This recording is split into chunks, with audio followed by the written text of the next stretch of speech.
Hello students and welcome to your own channel Anita Shiksha. आज हम पढ़ेंगे आपकी 10th क्लास की फर्स्ट फ्लाइट बुक जो आपकी टेक्स्ट बुक है उसका चैप्टर नंबर 2 और उसके question answers. Nelson Mandela Long Walk to Freedom. जो बच्चे इस चैनल पर नए हैं उन सबसे मैं रिक्वेस्ट करना चाहूँगी कि आप सबसे पहले इसको सब्सक्राइब कर लीजिए, बेल आइकन को प्रेस कर दीजिए ताकि आगे के नोटिफिकेशंस आपको मिलते रहें और जब बोर्ड एग्ज़ाम का मैं क्रैश कोर्स स्टार्ट करूँ तो आपको पता चल जाए। चलिए तो स्टार्ट करते हैं हम। Question number 1 comprehension question answers करेंगे। सबसे पहले हम where did the ceremonies take place, can you name any public buildings in India that are made of sandstone. यानी कि समारोह कहाँ हुए थे और क्या आप भारत में ऐसे भवनों के नाम बता सकते हैं जो बलुआ पत्थरों के बने हुए हों।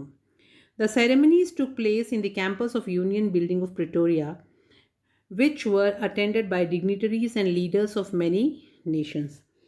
यानी समारोह जो है वो बहुत ही सुंदर बलुआ पत्थर से बने हुए गोलाकार रंगमंडल में हुआ जो प्रिटोरिया में स्थित था और ये यूनियन बिल्डिंग के द्वारा बनवाया गया था। In India many buildings are made of red sandstone like Rashtrapati Bhavan, red fort, parliament, Jama Masjid in Delhi and Jawahar कला केंद्र इन जयपुर।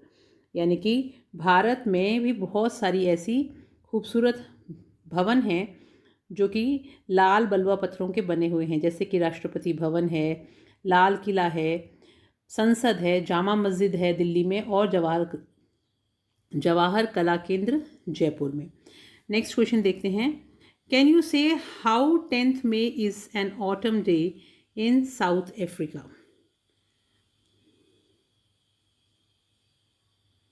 यानी कि क्या आप बता सकते हैं कि 10 मई दक्षिण अफ्रीका में एक पतझड़ का दिन कैसे है।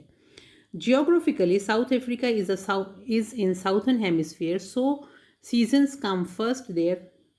सबसे पहली बात कि जो भौगोलिक रूप से अगर हम देखें तो दक्षिण अफ्रीका जो है वो दक्षिणी गोलार्ध में स्थित है, इसलिए यहाँ पहले ऋतु आती है। Politically, the day symbolized the shedding of leaves of slavery, which continued for 300 years in the form of white rule. So, 10th May is an autumn day in South Africa. और राजनीतिक रूप से देखा जाए तो यह दिन गुलामी रूपी पत्तियों से झड़ने का प्रतीक था जो श्वेत शासन से 300 वर्ष तक जारी था। आगे देखिए next question number 3। At the beginning of his speech, Mandela mentions an extraordinary human disaster. यानी कि अपने भाषण को जब शुरू करते हैं मंडेला जी तो उन्होंने एक उल्लेख किया है कि एक असाधारण मानवीय महाविपत्ति। What does he mean by this, what is the glorious human achievement he speaks of at the end. यानी इससे उनका क्या तात्पर्य है और जो भव्य मानवीय उपलब्धि क्या है जिसके विषय में वे भाषण के अंत में बोलते हैं। By an extraordinary By an extraordinary human disaster, Mandela means to state the practice of apartheid in South Africa. यानी अपने भाषण के आरंभ में मंडेला उल्लेख करते हैं कि एक असाधारण मानवीय महाविपत्ति, इससे उनका तात्पर्य है भव्य मानवीय उपलब्धि का, जिसके विषय में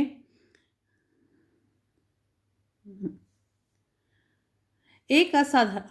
चलिए हम अब इसका आंसर नंबर 3 देखते हैं। एक असाधारण मानवीय महाविपत्ति से उनका मतलब ये है कि जो श्वेतों द्वारा अश्वेतों का उत्पीड़न बहुत लंबे समय से चला आ रहा था। During this there was the oppression of the black by white that lasted too long and the liberation of the black from continuing bondage of poverty, deprivation, suffering, gender and other discrimination in a glorious human achievement. और अश्वेतों का जो लगातार शोषण जारी था उसको गरीबी की बंधकता, वंचितता, दुख, लिंग व अन्य जो भेदभाव से उनसे मुक्ति ही भव्य मानवीय उपलब्धि मानी जाएगी। तो इसीलिए वो ऐसा कहते हैं। What does Mandela thank the international leaders for. यानी कि मंडेला अंतर्राष्ट्रीय नेताओं को किस बात के लिए धन्यवाद देते हैं। आंसर देखिए। Mandela felt very privileged to welcome the international leaders at the swearing in ceremony because not too long ago the South Africans were considered outlaws यानी कि मंडेला जो हैं वो अंतर्राष्ट्रीय नेताओं को दक्षिण अफ्रीका के लोगों की आखिरकार न्याय के लिए, शांति के लिए व मानवीय गरिमा के लिए हुई उनकी जीत में साथ देने के लिए धन्यवाद ज्ञापित करते हैं. Thanks. He thus thanks all of them for having come to witness his historical ceremony. This was a celebration for the victory of justice, peace and humanity. Next question देखते हैं. Question number 5. What ideals does Nelson Mandela set for the future of South Africa? यानी दक्षिण Africa के भविष्य के लिए Nelson Mandela जी ने क्या आदर्श स्पष्ट किए.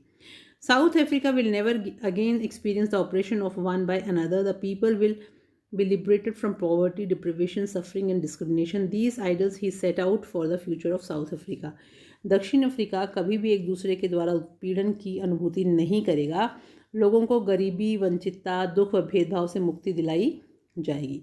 और ये आदर्श उसने दक्षिण अफ्रीका के भविष्य के लिए स्पष्ट किए. नेक्स्ट क्वेश्चन देखिए. What do the military generals do? How has their attitude changed and why? यानी कि जो सेना के जनरल थे वो क्या करते हैं और उनका व्यवहार कैसे बदल गया और क्यों. The military generals salute Mr. Mandela and pledge their loyalty to democracy and the new elected government. Previously, they arrested Mr. Mandela, but now they are saluting him. It is because Mr. Mandela has become the president now. यानी कि सेना के जो general हैं वो श्रीमान Mandela को salute करते हैं और उनके लोकतंत्र में चुनी हुई जो नई सरकार है उसके प्रति अपनी निष्ठा की शपथ लेते हैं. पहले श्रीमान मंडेला को गिरफ्तार किया गया था, लेकिन अब वे उसे सलामी दे रहे हैं. यह श्रीमान मंडेला के अब राष्ट्रपति बन जाने के कारण है. नेक्स्ट देखिए. वाई वर 2 नेशनल एंथम संग? 2 नेशनल एंथम्स क्यों गाए गए थे? इसका आंसर यहीं से, इसके आगे से टाइपिंग में लिख किया है तो आप यहीं से देख लीजिए. The 2 national anthems were sung because they showed 2 visions of the white and the black. The white want to show respect to the national anthem and the black to their ones. 2 राष्ट्रगान गाए थे क्योंकि इन्होंने 2 दृष्टिकोणों को दर्शाया था, श्वेतों का और अश्वेतों का. श्वेत अपने राष्ट्रगान के प्रति सम्मान दिखाना चाहते थे और अश्वेत अपनों के प्रति सम्मान दिखाना चाहते थे. नेक्स्ट क्वेश्चन देखिए. How does Mandela describe the system of government in his country? In the first decade and in the final decade of the 20th century. यानी कि मंडेला अपने देश में सरकार की प्रणालियों का कैसे वर्णन करते हैं 20वीं सदी के प्रथम दशक में और आखिरी दशक में. In the first decade of the century the whites erected system of racial domination against the black, thus creating the basis of one of the harshest and most inhumane societies the world had ever known. यानी 20वीं सदी के प्रथम दशक में श्वेतों ने अपनी आपसी मतभेद को भुलाकर अपने ही देश के कालों के विरुद्ध जातीय प्रभुत्व की प्रणाली को उसका निर्माण कर लिया था और यह सबसे ज़्यादा कठोर व मानवीय प्रणाली थी. In the final decade of 20th century, the previous system had been overturned and replaced by one which recognized rights and freedom of all people regardless of color of their skin. और अब यानी अंतिम दशक में इस प्रणाली ने सभी लोगों के अधिकारों व स्वतंत्रताओं को मान्यता दी थी और स्किन के अकॉर्डिंग यानी चमड़ी के रंग को ध्यान में लाए बगैर. यानी अब नेक्स्ट क्वेश्चन देखते हैं. What does courage mean to Mandela? यानी कि मंडेला साहस का अर्थ क्या बताते हैं. इसमें भी इसका आंसर इसके साथ में कंटिन्यूएशन में लिखा गया तो आप देखिए. To Mandela courage does not mean the absence of fear but the triumph over it. यानी कि मंडेला के अनुसार प्रत्येक व्यक्ति को जो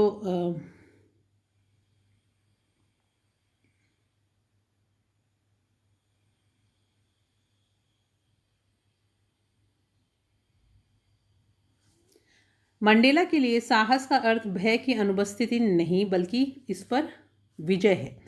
और the brave man is he who does not feel afraid but he who conquers that fear. और बहादुर व्यक्ति या पराक्रमी व्यक्ति वही वह नहीं होता जो डरता नहीं है, बल्कि वह होता है जो डर के ऊपर विजय प्राप्त कर लेता है। Which does he think is natural to love or to hate? Mandela ji के अनुसार वह किसे स्वाभाविक समझते हैं, प्रेम करने को या घृणा करने को? He thinks that love comes more naturally to human heart than hate. उनका ये मानना है कि मानवीय हृदय में प्रेम ज़्यादा स्वाभाविक रूप से आता है बजाय घृणा के। नेक्स्ट क्वेश्चन देखिए, what twin obligations does Mandela mention? यानी कि कौन कौन से दो कर्तव्यों के बारे में मंडेला जी ने उल्लेख किया है? Mandela mentions twin obligations according to him man has to fulfill these two obligations. One of the obligation is towards his family, parents, wife and children, and the second obligation is towards his community, people and his country. Mandela के अनुसार हर व्यक्ति को दो दायित्वों को पूरा करना होता है। पहला दायित्व वह अपने परिवार, माता पिता, पत्नी और बच्चों की पूर्ति के लिए करता है, और दूसरा दायित्व वह अपने समुदाय, लोग और राष्ट्र की पूर्ति के लिए करता है। नेक्स्ट देखिए, what did being free mean to Mandela as a boy and as a student? How does he contrast these transitory freedoms with the basic and honorable freedoms? यानी according to Mandela, every man has to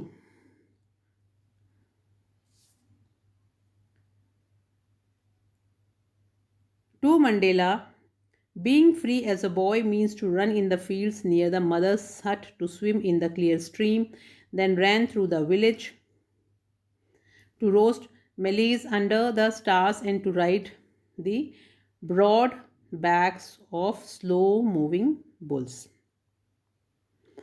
तो Mandela के लिए बालक के तौर पर स्वतंत्र होने का मतलब यह है कि माँ की झोपड़ी के पास में खेतों में दौड़ना, गांव के बीच में जो स्वच्छ झरना बह रहा है उसमें तैरना, तारों के नीचे अनाज के भुट्टे भूनना और धीमी गति से चल रहे बैलों की चौड़ी पीठ पर सवारी करना। As a student he felt freedom is to be able to stay out at night, to read what he please and to go where he choose. Transitory freedoms are of his own self and the basic and honorable freedoms are of his people. यानी कि विद्यार्थी के रूप में उसने महसूस किया कि आज़ादी जो है, स्वतंत्रता जो है, रात्रि में बाहर ठहरने की अगर परमिशन मिल जाए, उसमें आप योग्य हो जाते हो, तो वो एक आज़ादी है।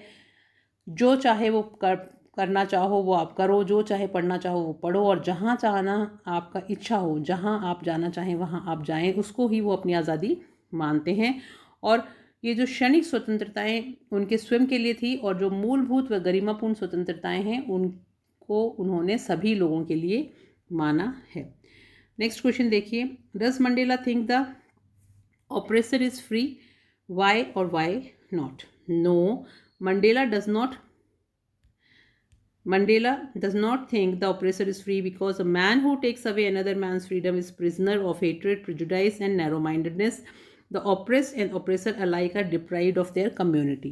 कहने का मतलब कि नहीं, मंडेला जी नहीं सोचते हैं कि उत्पीड़क स्वतंत्र है, क्योंकि वह व्यक्ति जो दूसरों का फ्रीडम छीनता है, जो दूसरों की आज़ादी को छीनता है, वह पूरी तरह से घृणा, पूर्वाग्रह और संकीर्ण मानसिकता का कैदी है।